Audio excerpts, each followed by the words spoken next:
رنگ سال کمتر بیتن برای بنیاد با پروژه اف ربار زاخ و هات دان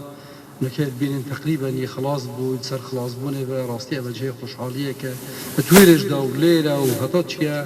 خار رباری دبدیان فرصت و برهنان یه شوله هم بو کارت تایبات هم بو خلق زاخ و درست بن که انشالله هی دارین خلق دولمند یه کردستان یه دهوک یه زاخو یه هوليري یه سليماني اللي همي كردستان بين باش داريه بكن و بشك ببن پیش کپتن زاخو که در فت زور باشه شور کنه ده هم لهمان وقت اجدان و که ماستر پلان و برهنان زاخو تیت درست کرد طبعا اف ماستر پلان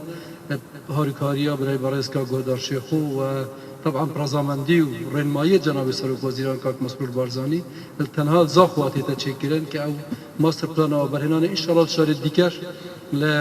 هر هفت پارێزگا و اداره سربەخۆی کردستان ام بشین همان او هنگامت که زاخو های ام بشین دست به پروسا جبه‌جێکردنا ماستر پلان و برهنان بکەین کە بۆ داهاتوو زاخو دی زۆر گرنگ بی زۆر کاریگر بی کە هزارا دەرفەتێت شوڵێ و کارکردنێ بۆ خەڵکی زاخو بۆ خەڵکی کوردستان دی لێرە درست بن دگەلدا انشاءالله بۆ مدەیەکێ زۆر نزیکێ داهاتی دست که این درست کردن منطقه پیش سازی زاخو